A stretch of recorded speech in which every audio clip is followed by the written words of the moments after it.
we steam the wrinkles out of our wizard robes or make vigorous, socially sanctioned love. Hey everyone, it's Gilbert.K here. Welcome back to my channel. Have you ever told yourself just one episode and then suddenly it's 2 hours later, your food is cold, and you're still watching? Yeah, that's the Big Bang Theory effect.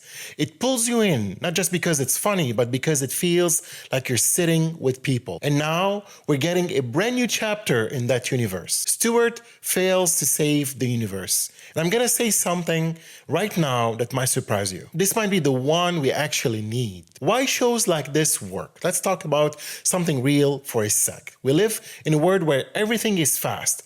Notifications, messages, scrolling, content every second.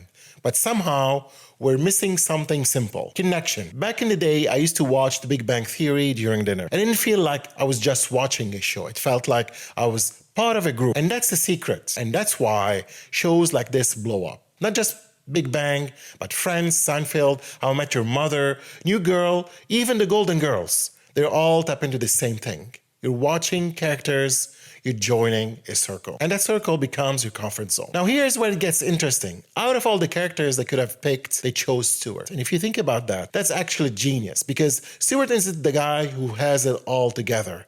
He's not the smartest, he's not the most confident, he's not the center of attention, he's the guy on the edge of the group, trying to stay in it. And we've all been that person at some point. Character deep dive. Let's break Stuart down for a sec. This is a guy who struggles financially, struggles socially, overthinks everything, feels like he's always one step behind, and yet he keeps showing up. That's what makes him powerful as a lead, because this isn't a superhero story, even though the title sounds like one. Fails to save the universe. This is actually about failing in real life and still trying. What the show seems to be doing, from everything we're seeing so far, this show is not trying to copy the Big Bang Theory. And that's a good thing. It feels smaller, more personal, more grounded.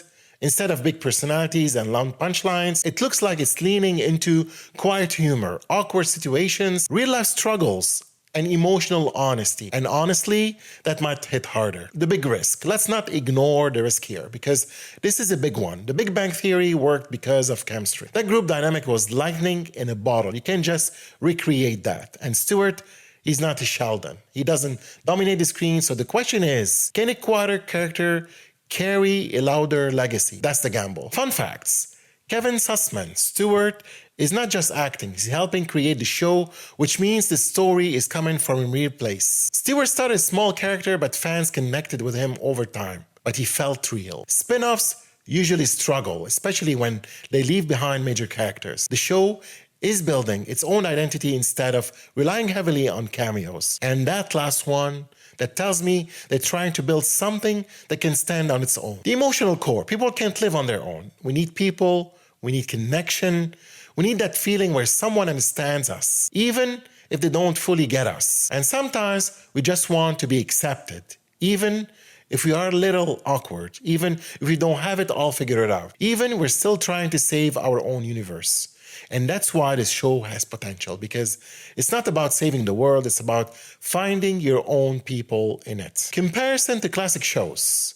Think about it. Ross had his group, Ted had his group, Jess had her group, even the Golden Girls had their group. But Stuart, he was always kind of orbiting one. Now we finally get to see, can he build his own circle? Can he create his own home? And if they get that right, this show could quietly become something special. Final thoughts. Here's my honest take. This show is not trying to be the funniest. And that's okay. It's trying to be real. And in today's world, that might actually stand out more. If they balance humor with heart, if they let the character breathe, if they don't force it, this could become one of those shows people discover and then never stop watching. Because at the end of the day, we're all trying to figure our life out. We're all failing at something, we're all looking for connection, and maybe that's what this show is really about. Not saving the universe, just surviving it together. All right, folks, that's my take now. I want to hear from you. Are you excited for the spinoff? Do you think Stuart can carry the show? Or do you think Big Bang Theory should have stayed as it is? Drop your thoughts in the comments below. That's all, folks. Thank you for watching, and that's my Stuart Fails to Save the Universe reaction. Don't forget to check other episodes on my channel and all podcast platforms for the latest films, series reviews, trailer reactions, and exclusive film industry interviews packed with tips, inspiration, and recommendations. More stories, more insights, and more movie magic waiting for you. See you next one. Until next time, Gilbert.K out.